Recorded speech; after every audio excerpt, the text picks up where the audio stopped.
ආයුබෝවන් හැමෝටම ෆිල්ම් එකක් රිලීස් වෙනකම් ඇඟිලි ගන බලාගෙන ඉන්න ඒ හැංගීම ඒක අපි කවුරුත් දන්න දෙයක් නේද? ඉතින් අද අපි කතා කරන්න යන්නේ ඇයි අපිට එහෙම දැනෙන්නේ මේ නොයිවසිල්ල මේ අපේ ආපේක්ෂාව පිටිපස්සේ ඇත්තරම තියෙන්නේ මොකක්ද කියන එක ගැනයි. නව උදාවක් පැමිණෙමින් තිබේ.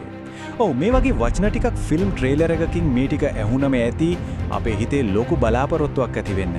මේක හරිම හුරුපුරුදු හැංගීමක් නේද? හරියටම එහෙමයි. ඔය වගේ පොඩි ඒත් හරිම ප්‍රබල වචන වලින් තමයි අපේ උනන්දුව තව තවත් වැඩි කරන්නේ. ආපේක්ෂාව එන්නම උච්ච වෙන්නේ. ටිකින් එතනින් තමයි අපි අද කතාව පටන් ගන්නේ. කවුරුත් බලන්නත් කලින් චිත්‍රපටයක් කොහොමද මෙච්චර වැදගත් දෙයක් වෙන්නේ? ඔන්න ඕක තමයි අපි අද හොයලා බලන්න යන මූලිකම ප්‍රශ්නය. මේ අපේක්ෂාව කියන දේවටා තමයි අද අපේ සම්පූර්ණ විග්‍රහයම ගොඩනැගෙන්නේ. හොඳයි. එහෙනම් අපි දැන් මේකේ ඇටටම පහිමු. මුලින්ම අපි මේ අපේක්ෂාව කියන එකේ ව්‍යුහය ගැන බලමු. ඒ කියන්නේ චිත්‍රපටයක් වටා ගොඩනැගෙන මේ ලොකු ප්‍රචාරණය අපි කියන්නේ හයිප් එක කියලා.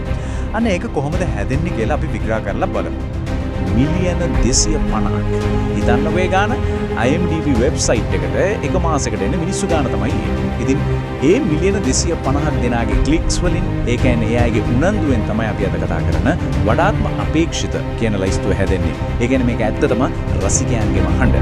හරි එහෙනම් අපි කෙලින්ම යමු ඒ දත්ත ටික දිහා බලන්න. මේ IMDb ලයිස්තුව කියන්නේ ඇතරම ලෝකෙ වටේ ඉන්න රසිකයන්ගේ හිතේ තියෙන දේ පෙන්නන කණ්ණාඩියක් වගේ දෙයක්. හොඳයි මෙන්න තියෙනවා 2026 අවුරුද්දේ වැඩිම දෙනෙක් බලාගෙන ඉන්න ඉන්දියානු චිත්‍රපට 10. බලන්නකො මේ ලිස්ට් එක කිං පළවෙනියට, රාමායන පාර්ට් 1 දෙවෙනියට, ජනනායකන් 2 වෙනියට මේ ඔක්කොම වගේ දැවැන්ත නිර්මාණ. ඒත් මේකේ තියෙන විශේෂම කාරණේ තමයි අංක 1 කිං. මොකද අවුරුදු 3කට කිට්ටු කාලයකට පස්සේ ශාරුක් ખાන් ආයමත් සිනමාවට එන්නේ මේ චිත්‍රපටයට. හරි එහෙනම් මේ ලිස්ට් එකෙන් අපිට මොනවද ඉගෙන ගන්න පුළුවන්? 2026 ඉන්දියානු සිනමාවේ ප්‍රවණතාව වගේ අපිට මේ පැත්ත දැනෙනවා. අපිට මෙන්න වෙන දේ තමයි භාෂාමය විවිධත්වය. ඒ කියන්නේ පෑන් ඉන්දියා ෆිල්ම් කියන දැන් හොඳටම දැන් වෙන්නේ හින්දි සිනමාව ඒ කියන්නේ බොලිවුඩ් විතරක් නෙමෙයි. දකුණු ඉන්දියාවේ තෙලිගු, දෙමළ, මලයාලම්, කන්නඩ සිනමාව ඉන්දියාව ආක්‍රමණය කරා. බලන්නකෝ මේ ලයිස්ට් එකේ තියෙන ෆිල්ම් වලින් හරියටම භාගයක් හින්දි නෙවෙයි. ඒකෙන්ම මේක පැහැදිලි. ඊළඟට ස්ටාර් පවර් එක. ඒ කියන්නේ තරුවල බලය. බලන්නකෝ යෂ්, සනී දියෝල්, ප්‍රභාස්, රන්වීර් කපූර් වගේ සුපිරිතරු එකම අවුරුද්දේ චිත්‍රපට දෙක තුනකම ඉන්නවා. ඒ හැම එකක්ම මේ most anticipated list එකේ. ඉතින් ඒකෙන් පැහැදිලි මිනිස්සු ෆිල්ම් එකක් බලන්න තීරණය කරද්දී Taman කැමති නළු නිලියන් ඉන්නවද කියන එක කොච්චර බලපානවද කියලා. තුන්වෙනි කාරණය තමයි ලෝක ගොඩනැගීම. හැබැයි මේකේ අනිත් පැත්ත තමයි අඩු අවධානමක් ගැනීම. ඒ කියන්නේ නිෂ්පාදකයෝ අලුත් කතාවලට යනවට වඩා දැනටමත් සාර්ථක වෙච්ච දේවල් උඩින් තව දේවල් හදනවා. දුරන්ධර් 2, බෝඩර් 2 වගේ දෙවෙනි කොටස් එනවා. ඊට අතු වඩා YRS Spy Universe, Lokesh Cinematic Universe වගේ එකම කතා ලෝකයකට අයිති චිත්‍රපට මාලා නිර්මාණය වෙනවා. ඒක දැන් ලොකු ට්‍රෙන්ඩ් එකක්. හොඳයි. හැමදේකම හොඳ වගේම නරක පැත්තකුත් තියෙනවනේ. ඉතින් මේ තරම් ලොකු හයිප් එකක්, ලොකු ආපේක්ෂාවක් එක්ක එන අවදානම් ගැන අපි කතා කරන්න ඕන. අපි මේකට උදාහරණයක් ගන්නෙත් මේ ලිස්ට් එකෙන්ම තමයි. අපි කතා කරන්නේ ජනනායකන් ගැන. මේ ෆිල්ම් එක අපේ ලිස්ට් එකේ 3 වෙනිට තිබුණේ. මේක නිකන් චිත්‍රපටයක් නෙවෙයි. දකුණු ඉන්දියාවේ සුපිරිතරුවක් වන විජේ දේශපාලනයට යන්න කලින් රංගපාන අන්තිම ෆිල්ම් එක. ඉතින් ඒ නිසාම මේකට තිබුණේ හරිම විශේෂ වටිනාකමක්. හැබැයි ඊට පස්සේ වුණ දේ බලන්න. මුලින්ම ෆිල්ම් එකට සෙන්සර් බෝඩ් එකෙන් සහතික ගන්න පරක්කු වෙනවා. ඊට පස්සේ එකපාරටම විනාඩි 5ක ක්ලිප් එකක්, ඒකේ ටයිටල් සීන් එකයි ක්ලයිමැක්ස් එකයි තියෙන එකක් සෝෂල් මීඩියා වල ලීක් වෙනවා.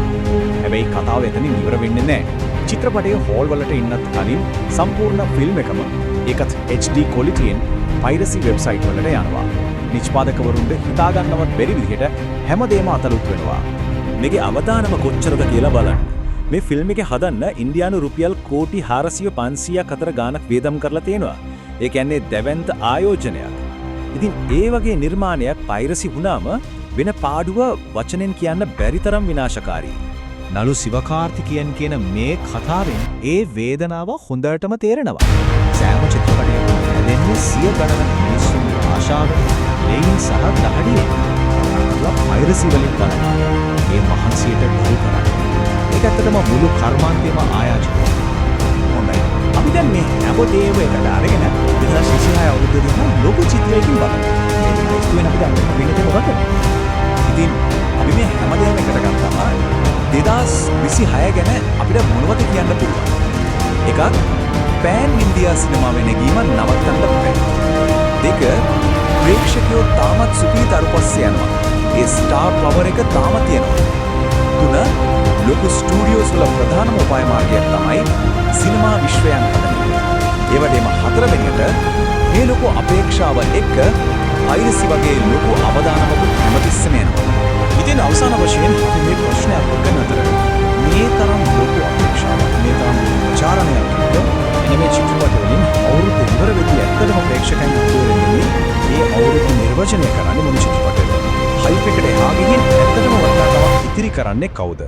ඒ කියන්නේ හිතන්නේ යමක් ඉතිරි කරලා අදට අපි නවතිනවා.